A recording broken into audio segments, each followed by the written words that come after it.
ଏଟାକୁ ଆପଣମାନେ କ'ଣ ବୋଲି ଭାବୁଛନ୍ତି ନା ଆସନ୍ତୁ ମୁଁ ଏହାର ରେସିପି କହୁଛି। ଇଏ ହେଉଛି ଫୁଲକୋବି ନାଡ଼ର ରାଇ। ଆପଣମାନେ ତ ଜାଣିଛନ୍ତି ଫୁଲକୋବି ସମସ୍ତେ ଖାଇବାକୁ ପସନ୍ଦ କରନ୍ତି, କିନ୍ତୁ ତା ନାଡ଼ ଫୋପାଡ଼ି ଦିଅନ୍ତି। ବିଲକୁଲ ବି ଫୋପାଡ଼ିବେ ନାହିଁ।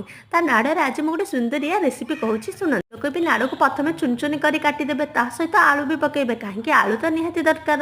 ମସଲା ପାଇଁ ସୋରିଷ, ଜିରା ଏବଂ ଶୁଖିଲା ଲଙ୍କା ଏବଂ ରସୁଣକୁ ଭଲ ଭାବେ କରି ଗୋଟେ ଚିକିଣିଆ ପେଷ୍ଟ ବନେଇଦେବେ।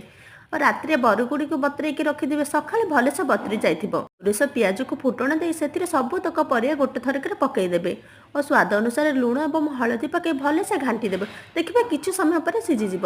ସିଝିଯାଇଥିବା ପରିବାରେ ବଟା ହେଇଥିବା ମସଲାକୁ ପକାଇ ଦେଇ ଆପଣ ଧିମା ଆଞ୍ଚରେ କରି ଛାଡ଼ିଦେବେ। ତାପରେ ଆପଣମାନେ ସୋରିଷ ପେଷ୍ଟକୁ ପକାଇ ଧୀରେ ଧୀରେ ଘାଣ୍ଟି ଚାଲିବେ ଓ ଧିମା ଆଞ୍ଚ କରିଦେବେ ଓ ଦେଖିବେ ଭଲସେ ବାସ୍ନା ପଳେଇ ଆସିଲେ ଦୁଇଟା ଟମାଟୋ କାଟିଥିବା ପକାଇଦେବ ଓ 5-10 ମିନିଟ୍ ଧିମା ଆଞ୍ଚରେ ଛାଡ଼ିଦେଲେ ଦେଖିବେ କେଡ଼େ ସୁନ୍ଦର ରାଇଟ୍।